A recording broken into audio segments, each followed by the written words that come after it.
Corey almost follows, but Will quickly climbs back to keep him in place. A panicking Nick jumps into the water to look for Marquis, however it's too dark to see anything and the waves keep pushing him back.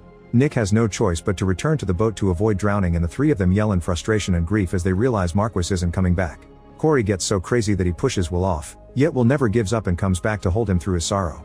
At that moment the Coast Guard aircraft fly above them, so Nick turns on the flashlight on his phone and the three of them start screaming. The pilots still can't see them and are considering going back, but suddenly a man sees a flash of light in the corner of his eye. The other pilots double check and still see nothing, so they assume it was a reflection on the water and leave. While another wave throws the guys off, the wives receive a call informing them that the search has been called off because of the weather.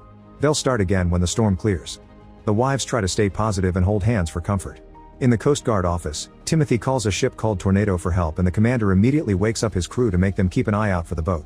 By morning, only Nick and Will have managed to climb back on the boat after the last fall. They keep yelling Corey's name, but there's no answer. Will points out that Marquis and Corey were stronger than them but didn't make it, so he loses hope for himself. Nick insists he needs to put on some clothes, but Will refuses to dive to search the boat, and they end up arguing.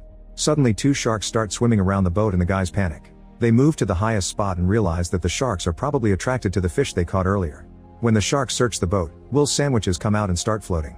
The duo wants to grab them, but the sandwiches are too far away and the men can't get in the water because of the sharks. Since they have nothing to do but wait, they try to chat to keep themselves distracted. However, Will brings up heavy subjects like eternity and faith. Nick doesn't consider himself an atheist, but he doesn't see the point in praying to the same God that caused this in the first place. When Nick starts ranting with clear anger, Will asks him not to give up on God yet. Nick hugs him and says he isn't giving up on anything. Then they start repeating their "We Get Strong" chant. The media starts talking about the missing NFL players and the tornado keeps on searching, but the visibility is poor so the crew can't see much either. Meanwhile, Nick's wife tells his parents that the search has been postponed.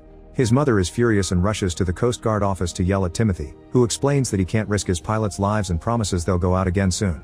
She wonders if her son is dead and Timothy tells her to trust her gut.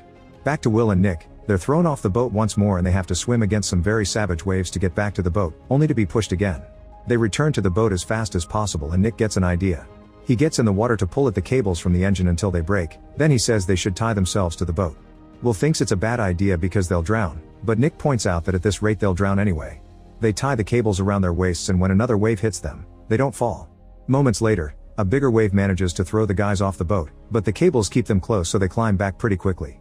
At that moment a plane flies by and the duo tries yelling and waving their arms, but they aren't seen and the plane leaves. Nick and Will can feel the despair taking over their minds. A few moments later, Will realizes they've been on the water for 24 hours and wonders why nobody has rescued them. There's some visibility now thanks to the morning sun, so he decides to untie the cable and dive to look for food. He comes back with a bag of pretzels and a drink.